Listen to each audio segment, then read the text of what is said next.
First, let me thank you, Prime Minister, for inviting me here tonight to share with our nation our plans on reopening our borders. I thank you for giving me the opportunity to serve in these trying times, and specifically for the latitude you have given the health professionals in addressing this pandemic under your leadership. The fight against COVID-19 pandemic. The decisions we took with COVID-19 at the beginning of this pandemic were totally for health reasons.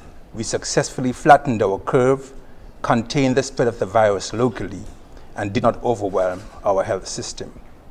We were able to boast of our Federation's results in handling this pandemic with 0 deaths thus far and no positive cases for more than 5 incubation periods after the last of our 15 original cases were recovered.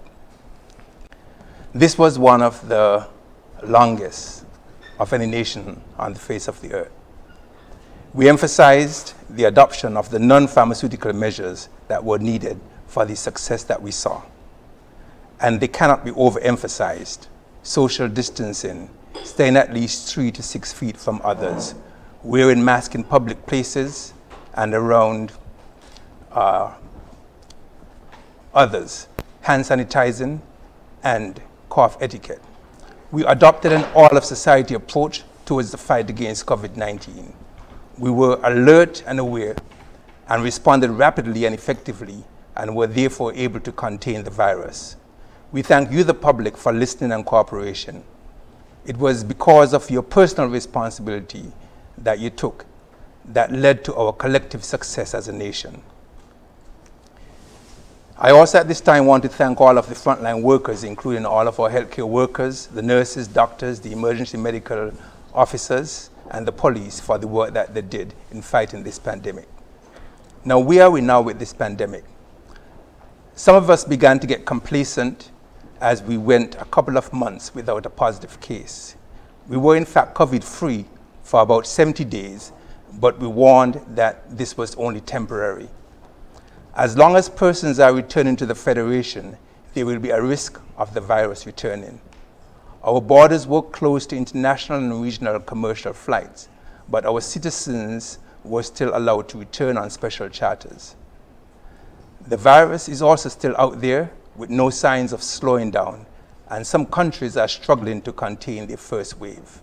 As of today, globally, there are over 13 million confirmed cases and more than 500,000 deaths.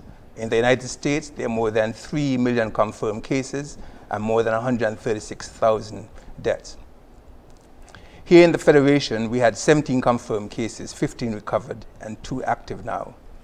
The virus is not going anywhere, and the reality is that we are going to have to learn to live with it.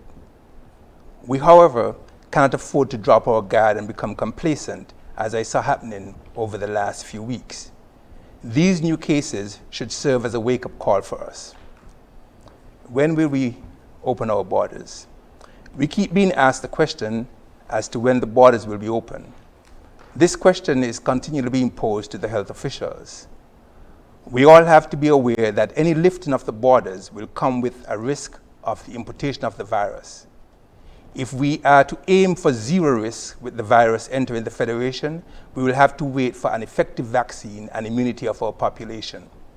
That will not be for another year with the most optimistic expectations. It is neither realistic nor desirable to aim for 0 risk. 0 risk will require continued closure of our borders and the concomitant economic hardships that will come with that position. We cannot survive the virus but die from social and economic hardships. The questions to be asked are, how long can we survive economically and with continued closure of our borders? Bearing in mind that tourism is our major income generator. What level of risk are we willing to accept in opening our borders? And what measures can we put in place to mitigate these risks? How to learn to live with COVID-19. It must be clear to all that as we attempt to get back to some sense of normalcy and generate social and economic activity in our country, that we will have to live with COVID-19. We got your support in successfully containing the first wave of the virus, and we are calling upon you again to fight in the second wave to contain the virus. This has to be an all-of-society approach for us to be successful. This is not merely a health decision, as some believe. What does the World Health Organization say on this? The World Health Organization clearly stated that each country should assess its risk and rapidly implement the necessary measures at the appropriate scale to reduce both COVID-19 transmission and economic, public, and social impact. The World Health Organization also warns that there is no one-size-fits-all approach in managing COVID-19. We therefore need not adopt policies of other countries that are not appropriate for our size and scale, which could lead to overwhelming of our healthcare system. What COVID-19 protocols have we used for the repatriation of persons here? As it relates to protocols for reopening to visitors, the approach with the least risk from a medical standpoint is the one that we use for the repatriation of the students just recently. And it involves 1, a negative PCR test 72 hours before arrival, a PCR test on arrival and isolation if positive, quarantine for 14 days and retesting at the end, and released at the end of 14 days once negative. This model will work only for long-stay visitors, but will certainly not be ideal for the short-stay visitor. What are other countries around the regions doing? For example, Barbados, and what can we learn from them? If we look at the main basics in the Barbados model, within 72 hours to 1 week prior to departure, all travelers from high-risk countries are strongly encouraged to take a COVID-19 PCR test from an accredited lab. High-risk countries are defined as those with more than 10,000 new cases in the previous 7 days or community transmission. Low-risk countries are defined as those with less than 100 new cases in the prior 7 days and no community transmission. Travelers from low-risk countries who have not visited a high-risk country within 21 days prior to arrival are exempted from the testing requirements.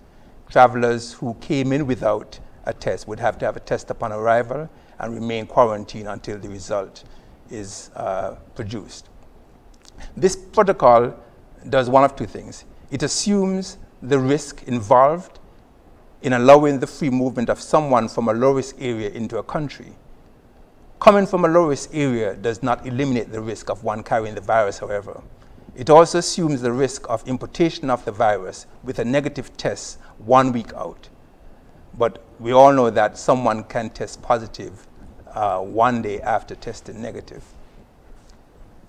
Now, St. Kitts is considered a low-risk country, and the reason for this is because we did what needed to be done very early. We closed our borders in a timely manner and contained the virus once it got here through our robust testing, contact tracing, quarantine, and isolation programs. We will have to absorb some risk as we attempt to open our borders and generate economic activity, but we must do this very cautiously if we are to remain in the category of low risk. Our protocol for reopening our borders will therefore contain a number of elements to reduce the risk of exposure of the virus in our country, but it cannot totally eliminate the risk. And the things that we'll have within our protocol, we would have at least 2 categories, a low risk and a moderate to a high risk category when we're looking at persons coming in. We will use the gold standard test for screening persons, which is the PCR antigen test. We have no plans to use the rapid antibody test in our protocol, as at present the sensitivity and specificity of the current antibody test are questionable. A negative PCR test will be required before entering as part of the protocol. A completion of a pre-arrival health screening form will be required. There will be health screening on arrival, including temperature checks. Serial testing after arrival would be part of the protocol. A period of quarantine will continue to be part of the protocol. Quarantine site categories will be looked at, including certified hotels, pre-approved home quarantine, government and other facilities.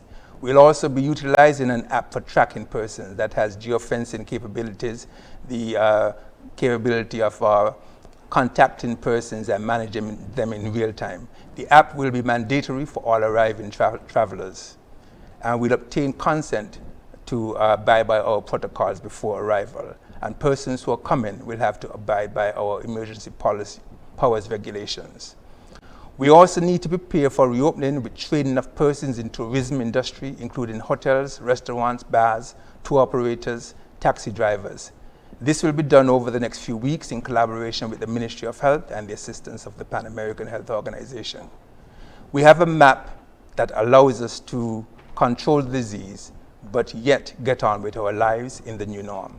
So in summary, the decision to reopen is not solely a medical decision, but should be guided by medical advice.